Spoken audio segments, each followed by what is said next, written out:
يا رضوى هعمل لكم اكله حلوه قوي يا بنات، تنفع فطار وتنفع سحور. سجق بالبطاطس بالفلفل الاخضر، حلوه قوي.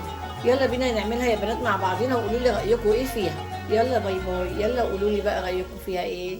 السلام عليكم يا حبايبي، عاملين ايه يا حبايبي؟ السلام عليكم. في الوقت اللي هينزل فيه الفيديو صباح الخير، الوقت اللي هينزل فيه الفيديو مساء الخير. حبايبي هنعمل اكله النهارده اقتصاديه حلوه قوي وجميله، يعني بص كل حاجه، يعني سحور فطار كل حاجه هتنفع. معانا ربع كيلو سجق مقطعينه كده تقطيع حلو صغير كده، ومعانا ربع كيلو برضه ايه بطاطس. عايزه تزودي البطاطس زياده عن كده براحتك، بس انا عامله ربع كيلو قصاد ربع كيلو، فممكن تكتري عن كده.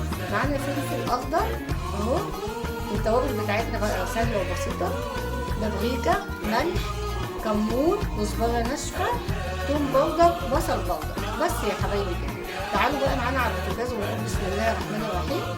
معانا اهي معلقتين زيت في الطاسه اهو، هنقول بسم الله الرحمن الرحيم.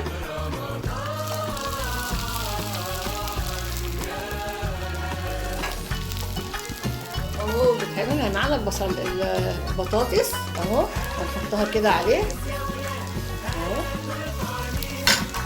ومعانا التوابل يا بنات عشان البابريكا دي هتدي لون حلو قوي اهو. نقلب بقى ونرجع له بقى خلي التحميره كده مع السجق. هندي بقى حبه الفلفل الاخضر دول عشان يدوا خضار، يدوا حاجه حلوه كده اهو.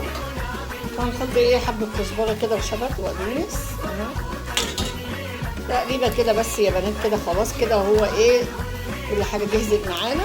اكله سهله وبسيطه وهي يا بنات. قولوا لي بقى رايكم ايه فيها، ويلا سلام، يلا باي باي يا بنات. خلاص كده احنا قفلنا الفيديو، يلا مع السلامه.